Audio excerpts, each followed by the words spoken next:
तो दोस्तों, स्वागत है आपका फिर से हमारे एक और एक्सप्लेनेशन वीडियो में। तो आज हम बात करेंगे 2011 में आई Captain America the First Avenger के बारे में।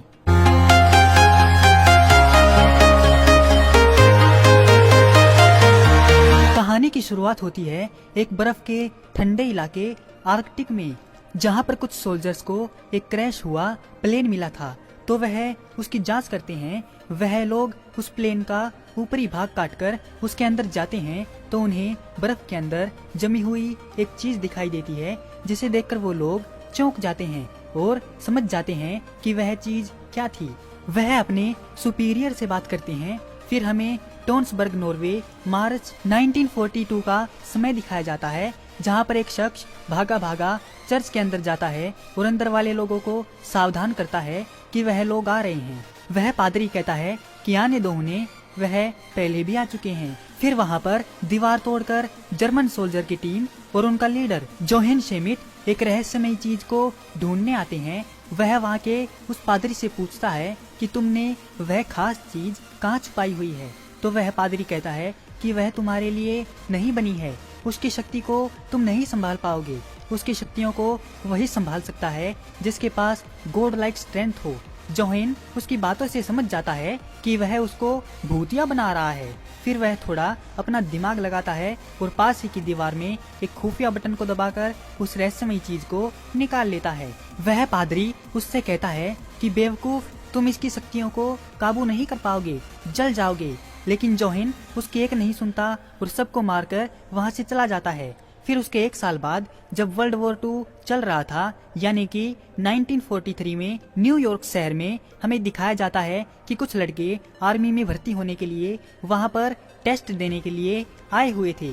उन्हीं में से एक और लड़का भी आया हुआ था जिसका नाम था स्टीव रोजर्स, लेकिन उसको वहां पर रिजेक्ट कर दिया जाता है क्योंकि वह बहुत ही दुबला, पतला और कमजोर था। लेकिन वह बहुत ही बड़ा देशभक्त था। वह कैसे भी करके सेना में जाना चाहता था और अपने देश के लिए लड़ना चाहता था। रिजेक्ट होने के बावजूद भी वह बार बार टेस्ट देता और फेल हो जाता। फिर इसके बाद वह एक हॉल में बैठा वर्ल्ड वॉर 2 की वीडियो देख रहा था कि तभी उसकी एक आदमी के साथ झड़प हो जाती है और वह आदमी स्टीव को पीटने लगता है। लेकिन स्टीव हार नहीं मानता। वह बार बार उससे लड़ने के लिए खड़ा हो जाता है कि तभी वहां पर स्टीव रोजर्स का जिगरी दोस्त बकी बार्न्स आ जाता है और उस आदमी को लात मार के वहां से भगा देता है और स्टीव को बचा लेता है। फिर बकी बार्न्स स्टीव को भविष्य के आधुनिक टेक्नोलॉजी की प्रदर्शनी दिखाने के लिए उसी शाम को ले जाता है और वहीं पर हमें टोनी स्टार्क के पिता हावर्ड स्टार्क भी दिखाई देते हैं, जो कि एक उड़ने वाली कार के बारे में बता रहे थे। फिर स्टीव रोजर्स बकी बार्न्स से आर्मी में भर्ती होने के लिए बातें कर ही रहा था कि वहां पर डॉक्टर इब्राहिम एर्स्किन आ जाता है और उनकी बातें सुन लेता है। डॉक्टर इब्राहिम एर्स्किन, जो कि यूएस गवर्नमेंट के लिए काम कर रहा होता है। स्टीव को पता चलता है कि भविष्य के लिए आर्मी की भर्तियां हो रही हैं। वह वहां पर जाकर अपना फॉर्म जमा करवाता है, लेकिन वहां पर खड़ा आदमी उसको रिजेक्ट कर देता है और बोलता है, तुम्हारे फॉर्म से पता चला है कि तुम बार बार रिजेक्ट हुए हो, तो कोई ना कोई वजह जरूर होगी ना।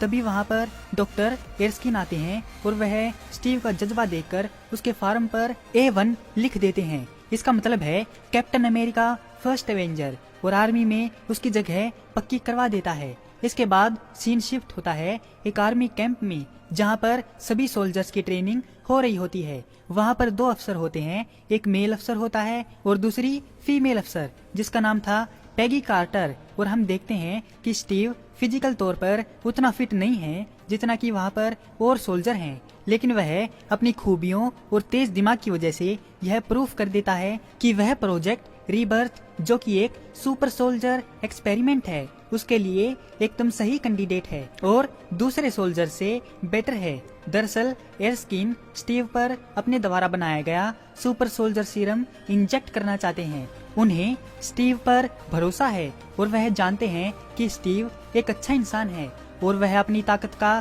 कभी भी गलत इस्तेमाल नहीं करेगा। लेकिन वह मेल अफसर स्टीव रोजर्स को सुपर सोल्जर सीरम के लायक नहीं समझता।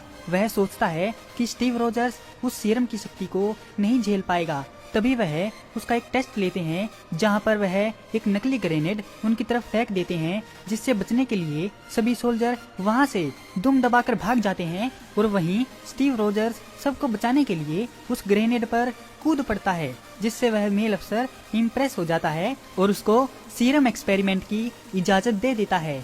वहीं यूरोप में शेमिट और डॉक्टर एर्निम जोला उस टेसेरेक्ट की पावर पर कंट्रोल करना सीख लेते हैं और उससे कई तरह के खतरनाक हथियार बनाते हैं।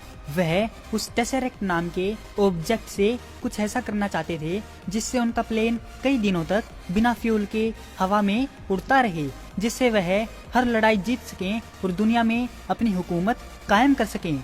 और जब रेड सकल को यह पता चला कि एरस्किन न्यूयॉर्क में है और वह सोल्जर पर अपना बनाया हुआ सुपर सोल्जर सीरम एक्सपेरिमेंट कर रहा है, तो वह उसको मारने के लिए अपना एक आदमी भेज देता है।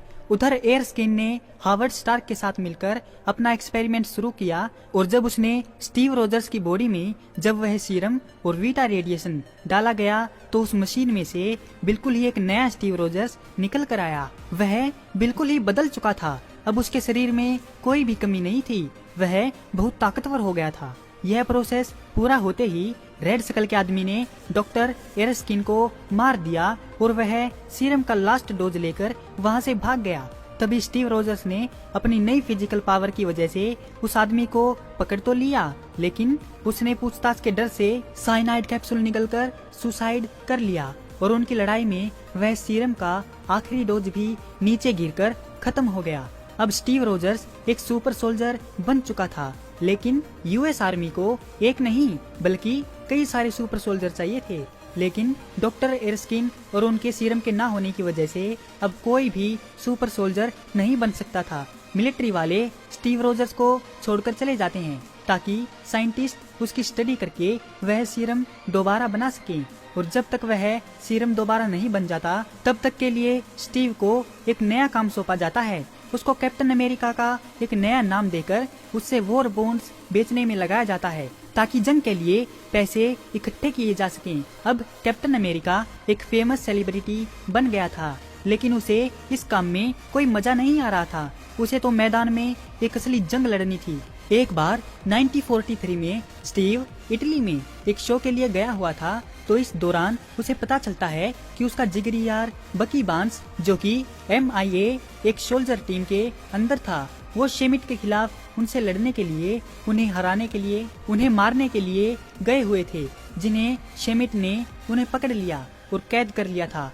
अपने खास दोस्त को ढूंढने के लिए स्टीव अकेले ही हाइड्रा के एक अड्डे पर चला जाता है और वहां पर वो बकी के साथ साथ अपनी मिलिट्री के कई और सारे सोल्जर्स को भी छुड़वा लेता है।